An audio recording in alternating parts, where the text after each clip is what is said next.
My inquiry project is about isolation and exclusion, specifically for students that are unable to physically attend school due to injury, illness, or disability. After my own burn injury in 2002, I began volunteering as a peer supporter in the burn intensive care unit at the hospital where I was treated. I started mentoring children and have been for the past 20 years that have also been impacted by a burn injury.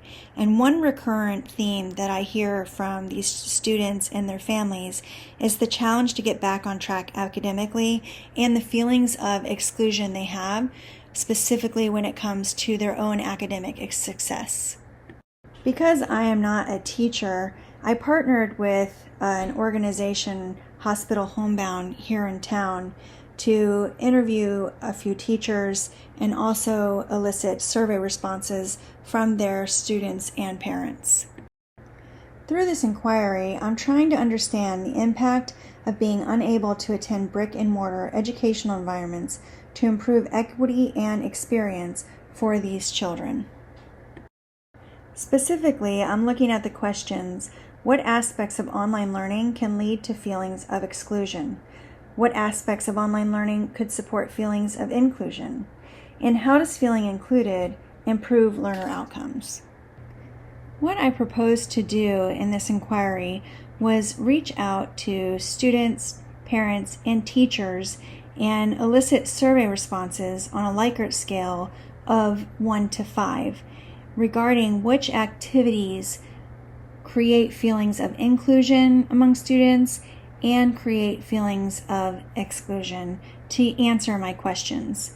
I also propose to use student, teacher, and parent interviews to try to understand the similarities between what they felt were inclusive activities versus exclusive activities, and also did these types of feelings increase learning outcomes.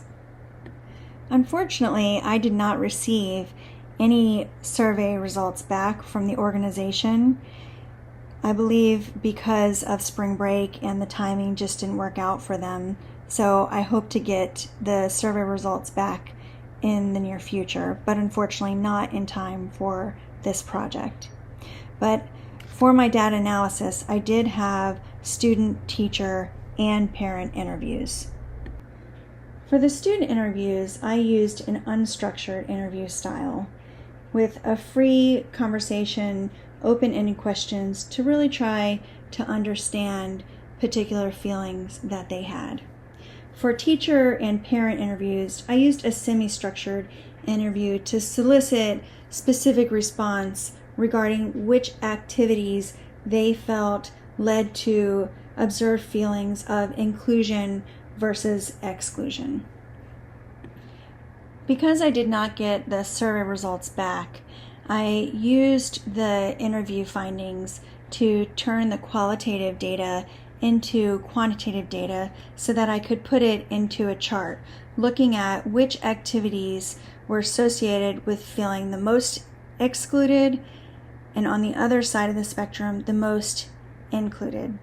I charted that so that we could compare student, parent, and teacher results. Ultimately, as you can see in the line graph, the results among each of the interviews were similar in which type of feelings were associated and highly correlated with specific activities.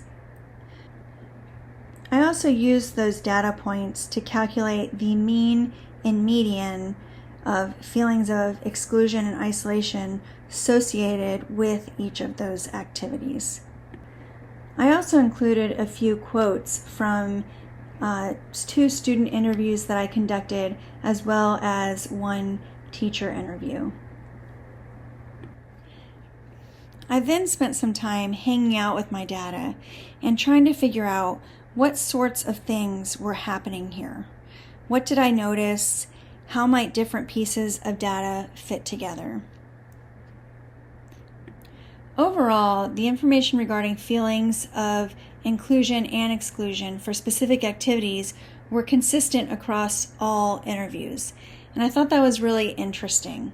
And I would speculate more research would need to be done, but because of the intimate relationships among the constituents, so parents closely having a relationship with the students and understanding their feelings, as well as the relationship between the teachers that are assigned to work with these specific students, and truly understanding what makes them feel engaged and what could make them feel excluded.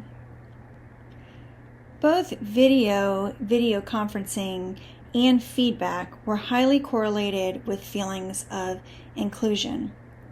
And on the flip side of that, individual assignments and testing were highly correlated with feelings of exclusion. The teacher interviews reported higher levels of inclusion across all activities, and I wonder if there's any bias there, because they are the curriculum developers and they are implementing the curriculum. Do they have a higher sense of inclusion than the actual students themselves feel? And I feel like that would be something we could further explore in future inquiries. I also feel that the findings align with current research, that students feel more engaged and included when online learning incorporates aspects of community and collaboration, specifically in video conferencing, which was reported in research done by Burgess in 2021, that Zooming really helped enhance overall learning outcomes. The implications for this research is that learning more about which activities foster feelings of inclusion in online learning among students that have limited options due to injury, illness, or disability, the more we can eliminate these feelings among this group of students. I believe this is important because it will help to create equitable learning opportunities for these particular students. In conclusion, this inquiry did help us understand the impact of being unable to attend brick and mortar educational environments to improve equity and experiences for these children. And the results were consistent across participants in all three categories. So I believe this high correlation between which activities elicit exclusion versus inclusion really needs more research, especially because without the surveys, I was not able to answer my question, how does feeling included improve learner outcomes? That was not something that was included in the interviews. So I'd really think that there is a purpose for further investigation into how we could better these environments.